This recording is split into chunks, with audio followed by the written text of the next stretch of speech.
Halo bro, foto-foto hunting kemarin langsung dikirim ke WhatsApp aja ya. Oke deh, siap.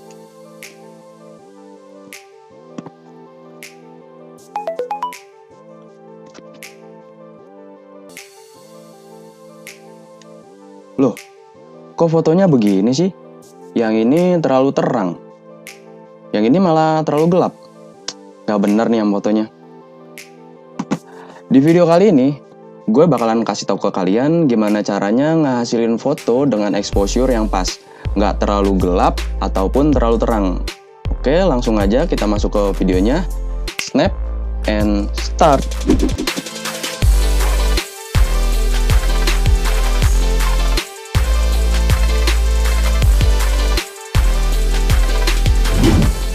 Halo semuanya, selamat datang di Iltek Komputer ID, channel yang akan memberikan kalian informasi seputar teknologi. Bersama gue Didin, host yang akan membawakan pembahasan teknologi konten digital, fotografi, videografi, editing, dan lainnya. Buat kalian yang baru aja mampir di channel ini, nggak usah ragu, langsung aja subscribe dan nyalakan lonceng notifikasi supaya nggak ketinggalan update terbaru dari channel ini. Di pembahasan kali ini, gue akan ngebahas tentang exposure. Dari awal gue udah nyebut-nyebut exposure. Apa sih itu artinya exposure? Sebelumnya buat sedikit informasi aja, cara kerja kamera yang perlu kalian ketahui. Untuk menghasilkan sebuah foto, kamera digital akan menyerap, menangkap, atau merekam cahaya dari objek foto menggunakan sensor, kemudian diproses oleh sistem kamera, dan pada akhirnya jadilah sebuah file foto. Dari cara kerja kamera tersebut, kita dapat ketahui kalau cahaya dibutuhkan untuk menghasilkan sebuah foto. Jadi dalam fotografi istilah exposure adalah kondisi pencahayaan dalam sebuah foto. Kalau kita search di Google, arti detailnya exposure adalah banyaknya cahaya yang jatuh ke medium, film, atau sensor gambar, dan dari banyaknya cahaya tersebut maka akan menentukan seberapa terang dan gelap gambar yang dihasilkan dari kamera itu nanti. Gimana? Paham kan apa itu exposure? Kalau penjelasan tadi terlalu panjang dan bikin bingung, gini aja. Intinya sih exposure itu adalah gelap terangnya sebuah foto atau gambar. Di awal video tadi gue udah kasih tahu beberapa sampel foto, ada yang terlalu terang dan ada yang terlalu gelap. Foto yang terlalu terang biasanya disebut dengan overexposure. Sedangkan foto yang terlalu gelap biasanya disebut underexposure.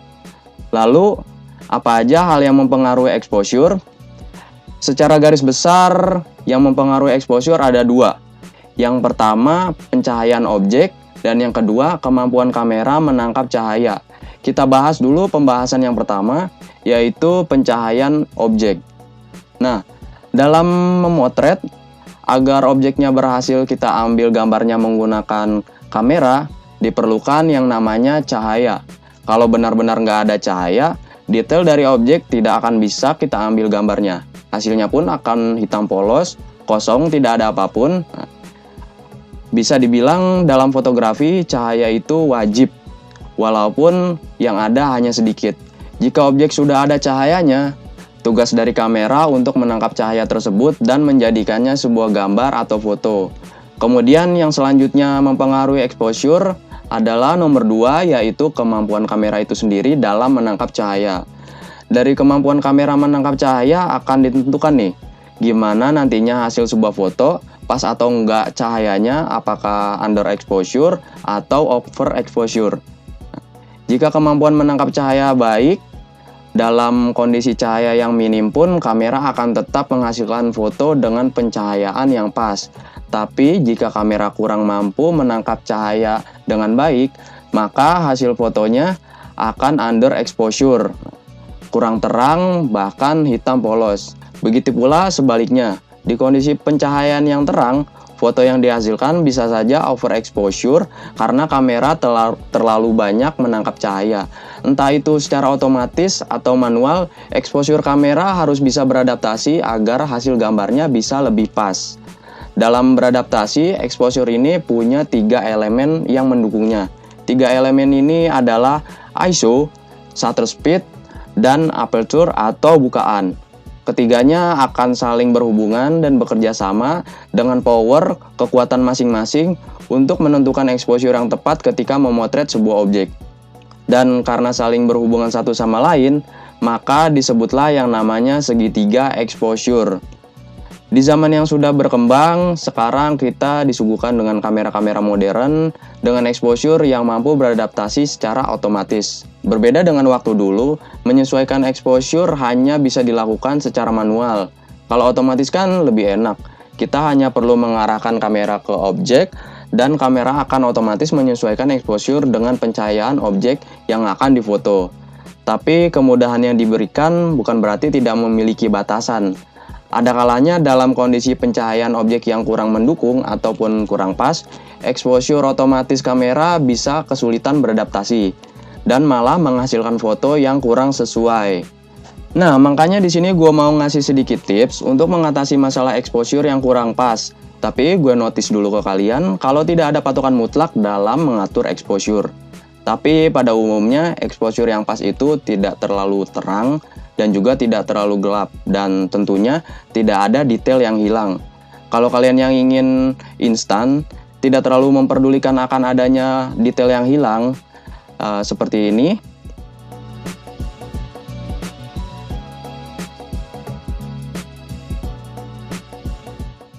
Kalian bisa saja mengambil gambar lebih terang.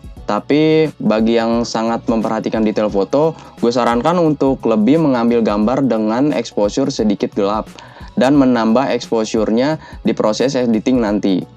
Cara ini lebih efektif untuk menjaga detail foto. Balik lagi ke tipsnya. Tips ini khusus untuk mengatur exposure di mode auto saja ya, atau lebih tepatnya pencahayaan di mode auto exposure. Tipsnya cukup mudah.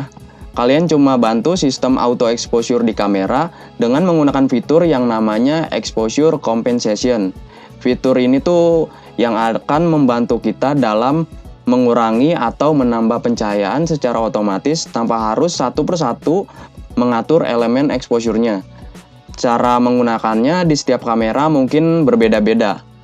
Nah, ini adalah salah satu kamera smartphone dengan tampilan user interface kamera di MIUI. Caranya tinggal tap, lalu swipe up atau swipe down. Swipe up untuk menerangkan gambarnya dan swipe down untuk mengurangi cahayanya. Untuk penggunaan kamera, saya contohkan dengan menggunakan user interface kamera Canon.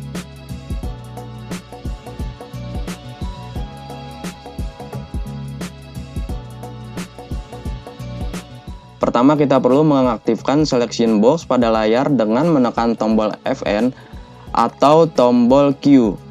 Setelah selection box aktif, kita tinggal geser menggunakan tombol cursor, arahkan ke tempat pengaturan exposure compensation, pilih dengan menggunakan tombol set, dan tinggal geser ke kanan atau ke kiri menggunakan tombol cursor sesuai kebutuhan. Kita bisa geser ke kanan ke angka plus untuk lebih menerangkan gambarnya, dan ke kiri ke angka minus untuk mengurangi cahayanya. Ini hasilnya. Pertama, exposure compensation normal, angkanya 0. Selanjutnya exposure compensation di angka minus 1, dan yang ini di angka plus 1. Terlihat perbedaannya bukan? Nah, itu tadi beberapa contoh aja ya, penggunaan di smartphone lain atau kamera digital lain mungkin berbeda cara pengaturannya. Kalian tinggal cari tahu caranya aja. Lalu bagaimana jika menerapkan tips di atas, exposure gambarnya tetap tidak sesuai? Mungkin kalian belum optimal dalam menggunakan exposure compensation. Tapi kalau kalian sudah mencobanya berkali-kali dan tetap gagal, berarti auto exposure sudah mencapai batas kemampuannya. Dikarenakan mungkin pencahayaan objek yang kurang mendukung. Saat itulah kalian harus mengendalikan exposure secara manual dengan mengatur power atau kekuatan dari ketiga elemen exposure yang udah gue sebutin tadi. Nah, lalu bagaimana cara mengendalikan exposure secara manual? Mungkin akan menjadi pembahasan yang sangat panjang jika kita lanjutkan pembahasan mengenai manual exposure. Di next video kita akan kulik lagi tentang exposure ini. Dan untuk kesimpulannya, pada pembahasan kali ini, cahaya adalah hal penting dalam memotret. Gelap terangnya gambar atau disebut exposure dipengaruhi dua hal, yaitu pencahayaan objek dan kemampuan kamera untuk menangkap cahaya. Untuk menghasilkan gambar yang bagus dan pas, kita harus pandai-pandai mengendalikan exposure. Yang salah satu caranya adalah menggunakan exposure compensation. Ya, semoga setelah nonton video ini kalian bisa lebih mudah menghasilkan foto yang bagus dan pas. Foto yang bagus itu nggak selalu terang kok. Ada kalanya foto yang sedikit under exposure itu lebih membantu. So, tinggal perbanyak pengalaman memotret biar lebih tahu bedanya. Sekian dulu pembahasan di video kali ini. Kalau kalian punya pertanyaan, kritik, ataupun saran, langsung aja tinggalkan jejak kalian di kolom komentar. Like kalau kalian suka video ini, jangan lupa subscribe dan nyalakan lonceng notifikasi supaya kalian nggak ketinggalan update terbaru dari channel ini. Gue Didin di channel Iltek Komputer ID pamit. Sampai jumpa di video berikutnya.